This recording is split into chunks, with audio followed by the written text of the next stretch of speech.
4 pekerja dilaporkan hilang selepas sebuah sampan yang membawa 10 orang karam ketika menyeberangi Sungai Krian dari Jeti Sesang ke Jeti Pusa, Saratok, petang Jumaat.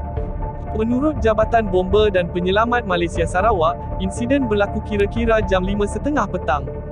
Ketika itu, sampan yang membawa pekerja terbabit dipercayai karam secara tiba-tiba.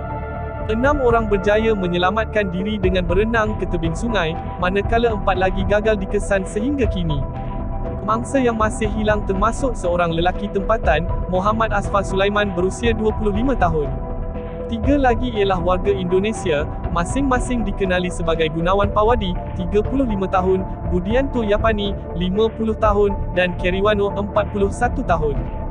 Manakala 6 warga Indonesia lain terselamat, iaitu Sandi Putra, 26, Amirul, 20, Tadin, 50, Diki Sanjaya, 22, Dwi Moko, 39, dan Krishna, 37. Pusat Gerakan Operasi JBPM menerima panggilan kecemasan pada jam 6.13 petang. Susulan itu, pasukan bomba dari Balai Saratok dengan kekuatan 4 anggota segera digerakkan ke lokasi, kira-kira 56 km dari balai. Pasukan tiba pada jam 7.10 malam dan mendapatkan maklumat daripada mangsa terselamat serta pihak syarikat. Operasi mencari dan menyelamat dijadualkan bermula semula pada pagi ini, memandangkan faktor keselamatan tidak membenarkan kerja-kerja pencarian dijalankan pada waktu malam. Insiden seperti ini mengingatkan kita betapa pentingnya aspek keselamatan pengangkutan sungai, khususnya di kawasan pedalaman.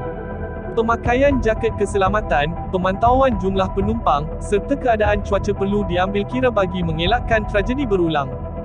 Apa pandangan anda? Adakah langkah keselamatan di pengangkutan sungai kita sudah mencukupi, atau perlu ada pemantauan lebih ketat?